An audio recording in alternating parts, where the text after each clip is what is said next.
Today we're diving into the fascinating world of malware and viruses. Let's get into it. Yeah, I've been curious about this topic for a while. So, what exactly is malware? I mean, is it just viruses or is there more to it? Great question. So, malware, it's like an umbrella term for any malicious software designed to disrupt systems, steal data, or spy on users. It's not just viruses, Right. but includes a whole range of nasty stuff. Oh, so viruses are just a part of malware? Exactly. Viruses are just one type. Got it. There are also trojans, worms, ransomware, spyware, and adware. Wait, can you break those down a bit more? Like, what's the difference between a virus and a worm? Sure. So, viruses need a host file to spread. They infect files or programs and replicate when you execute those files. But worms are self-replicating programs that spread through networks without needing to attach to anything. Oh, so worms can spread on their own? That's kind of scary. Yeah, it is. And then you have trojans, which are disguised as legitimate applications, but have hidden malicious code. Oh, man. It's like the Trojan horse from the old Greek story. Right. They trick you into letting them in. But what about ransomware? I've heard a lot about that lately. Ransomware is particularly nasty. It locks or encrypts your data until you pay a ransom. Yikes. It's been on the rise, hitting businesses and individuals alike. That's terrifying.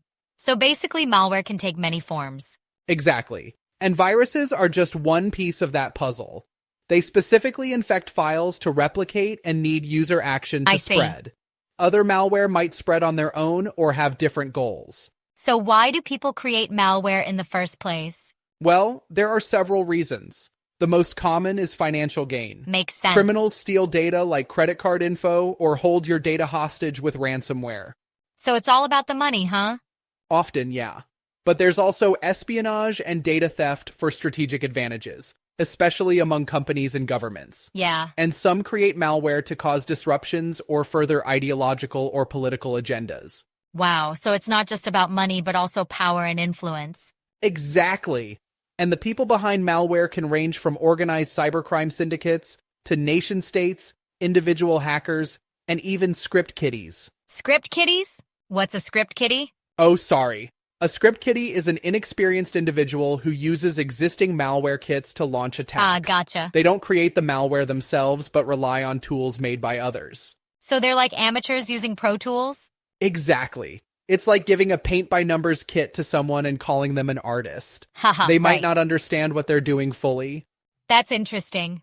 So how can we protect ourselves from all these threats? Well, there are several steps. First, using robust security software is key.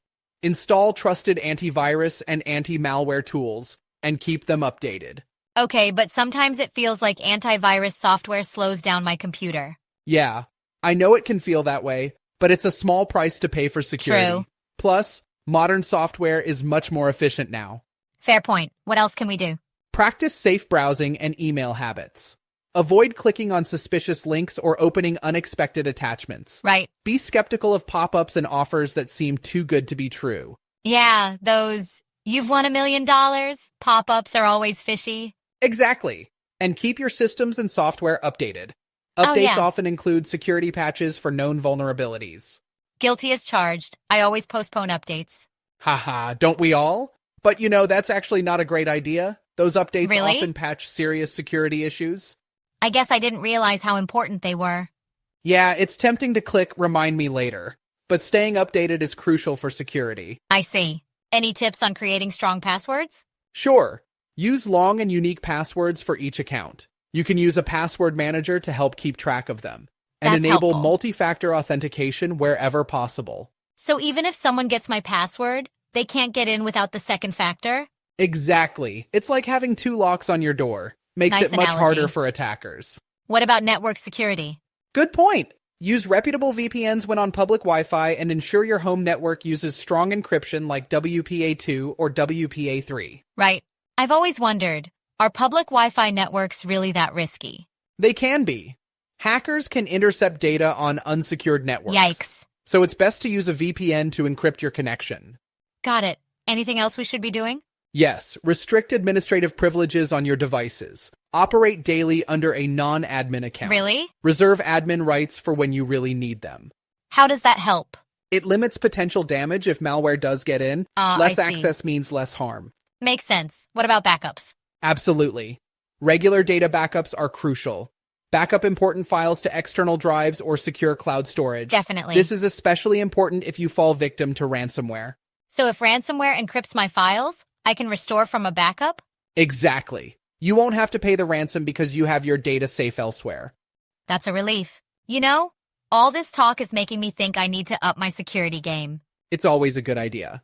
Cyber threats are constantly evolving. Yeah. Staying proactive is key. But isn't it impossible to be fully protected?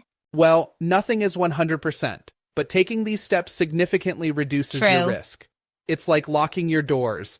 You can't prevent all theft, but you can deter most of it. That's reassuring. And remember, awareness is half the battle. Just being mindful of potential threats goes a long way. Absolutely. You know, I was thinking, isn't there an argument that too much security can be inconvenient? Well, there's always a balance. But would you rather have a minor inconvenience or risk a major security breach? Good point. Yeah, when you put it that way, the choice is clear. Exactly. It's better to be safe than sorry. Agreed. Well, this has been really enlightening. Glad to help. Remember, malware is out there, but with the right precautions, you can protect yourself. Stay safe Definitely. out there. You too? Thanks for the great conversation.